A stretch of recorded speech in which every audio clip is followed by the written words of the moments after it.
आश्रम गई थी, उसमें आपको क्या पाया वहाँ पर जाकर? कल मैं नोएडा सेक्टर 55 स्थित एक वृद्धाश्रम में गई थी।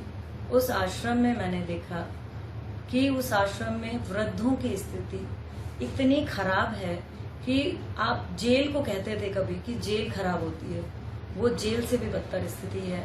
वहाँ पे एक महिला की वीडियो पहले वायरल हुई थी। जिस महिला को आपने वीडियो में देखा है वो महिला अपने समय की रैकी हीलर थी और पूरे नोएडा में फेमस थी। बहुत लोगों को उन्होंने ठीक किया। उस महिला को उन्होंने बांध के रखा। पूछने पर कहते हैं जी कपड़े फाड़ती है, ये करती है, वो करती है, जिसमें कि मैं उस महिला के साथ आधा घंटा रही। उस महिला ने ऐसा कुछ नहीं किया। कल तो उसको कुछ नशे का इस तरीके का उन्होंने कुछ दवाई दी हुई थी कि वो बोल ही नहीं पा रही थी और ना ही वो ठीक से आंख खोल पा रही थी। उसके बाद चूंकि मेरे साथ बहुत सारी पुलिस प्रशासन था तो हमें पता चला, एक व्यक्ति ने हमें इशारा किया, वहीं रहने वाले वृद्ध ने, कि यहाँ लोगों को ताले में बंद करके भी रखा जाता है। हम लोगों ने जांच जब शुरू करी सेकंड फ्लोर पे जाके, तो वो उस तरफ एरिया से कहते रहे इधर कमरे ही नहीं है। हम लोग फिर नीचे आए, उन्होंने हमें फिर इशारा किया उन वृद्ध ने कि नहीं ऊपर हैं लोग, बंधक भी बनाते हैं लोग। हम ऊपर पहुंचे तो देखा वाकई एक कमरे में बड़ी निर्दयता से एक व्यक्ति को बंधक बना के रखा हुआ है। मैंने उन बुजुर्ग से पूछा तो उन्होंने कहा मैं डॉक्टर था अपने समय का। चूंकि बच्चों की आजकल के बच्चों की स्थिति बयां करता है वो कि उनकी मानसिकता कहाँ जा रही है। वो वृद्धाश्रम, वहां पे उनको फिर हमने बात किया तो उनके कमरे में आप इमेजिन करेंगे एक बेड बिना चादर का, एक रजाई और एक वो निक्कर पहने थे। उनके रूम में इसके अलावा कोई एक सामान नहीं था। ऐसा कैसे कोई जीवन व्यतीत कर सकता है? और आपने उसे ताला लगाया। वहां की जो वार्डन है, मैंने उनसे पूछा तो बोली मैडम ये मारते हैं। मैं और एसीपी मनीषा समेत 10 लोग उनके साथ खड़े आधा घंटा बात करते रहे। वो बिल्कुल नॉर्मल वे में मेरी आपकी तरह बात करते रहे कि मैं ऐसे पहुंचा, ये हुआ, ये हुआ। इतना गलत वहां हमने देखा। लोगों ने टॉयलेट पॉटी की हुई अपने कपड़ों में, वो बेसुध पड़े हैं, कोई देखने वाला नहीं है। एक एक पंखे चल रहे हैं, वो भी बहुत कम स्पीड पे। गंदगी का तो ढेर था।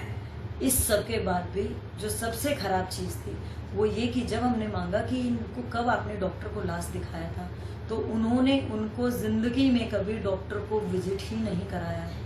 सीएमओ को फोन करने से पता चला कि मैडम इस तरीके का कोई वृद्धा आश्रम नोएडा में चलता ही नहीं है। बाकी प्रशासन ने भी यही कह दिया, चाहे वो समाज कल्याण हो चाहे वो महिला कल्याण हो, कि ऐसा कोई वृद्धाश्रम कागजों में है ही नहीं। उनसे जब पेपर मांगे गए तो पेपर के रूप में उन्होंने हम लोगों को सिर्फ, जब वो एडमिशन हुए, एक फॉर्म भरा है और उस फॉर्म भरने के साथ 2.5 लाख रुपए जो इस कंडीशन में लोग उनके बच्चों से लिया है। 20,000 सिक्योरिटी लिए जो उन्होंने खुद बताई है वहां के लोगों ने, और साथ में 6 से 12,000 रुपए महीना लोगों से लिया जा रहा है। किसी ने अगर वहां पे अटेंडेंट रखी हुई है तो वो उसके घर से पैसा आता है। इस तरीके की व्यवस्था देख के दिल दहलाने वाली व्यवस्था। मैंने अपने 10 महीने के कार्यकाल में बहुत सारे निरीक्षण किए, लेकिन वो वाकई ऐसा था कि वहाँ हर आदमी की आंखें नम थी कि इतनी बुरी स्थिति कैसे हो सकती है। मैम इससे क्या कार्रवाई की जाएगी? कार्रवाई उसको सील किया जाएगा क्योंकि उनके पास कोई भी डॉक्यूमेंटेशन नहीं है।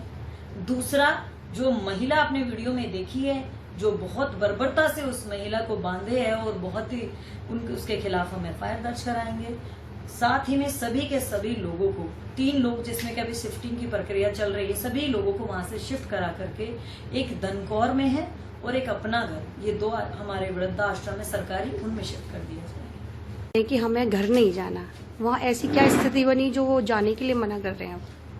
नहीं, ऐसा नहीं है कि वहाँ सब बुजुर्ग बोल रहे हैं। वहाँ पे वो 2-3 लोग बोल रहे होंगे हमें नहीं जाना, जो अपने घर से बहुत परेशान होकर वहाँ हैं, जिनको शायद घर पे इससे भी बुरी स्थिति में रखा जाता होगा। कि उन्होंने मुझे भी कहा एक अम्मा ने कल कि बेटा मैं नहीं जाना चाहती। तो मैंने पूछा अम्मा क्यों? बोली बेटा घर पे मैंने बहुत रोटी बना ली, अब मैं 86 साल की हो गई हूँ, मैं और रोटी नहीं बेल सकती। तो वो आप सोचिए कैसे परिवार होंगे जो इस स्थिति में भी उनसे खाना बनवा रहे हो, तो उनको लगता है मैं यहाँ घर से ठीक हूँ। अभी उनको ये पता ही नहीं है कि सरकार द्वारा ऐसी जगह भी है जहाँ इससे अच्छी तरीके से उनको रखा जाएगा, उनकी देखभाल की जाएगी।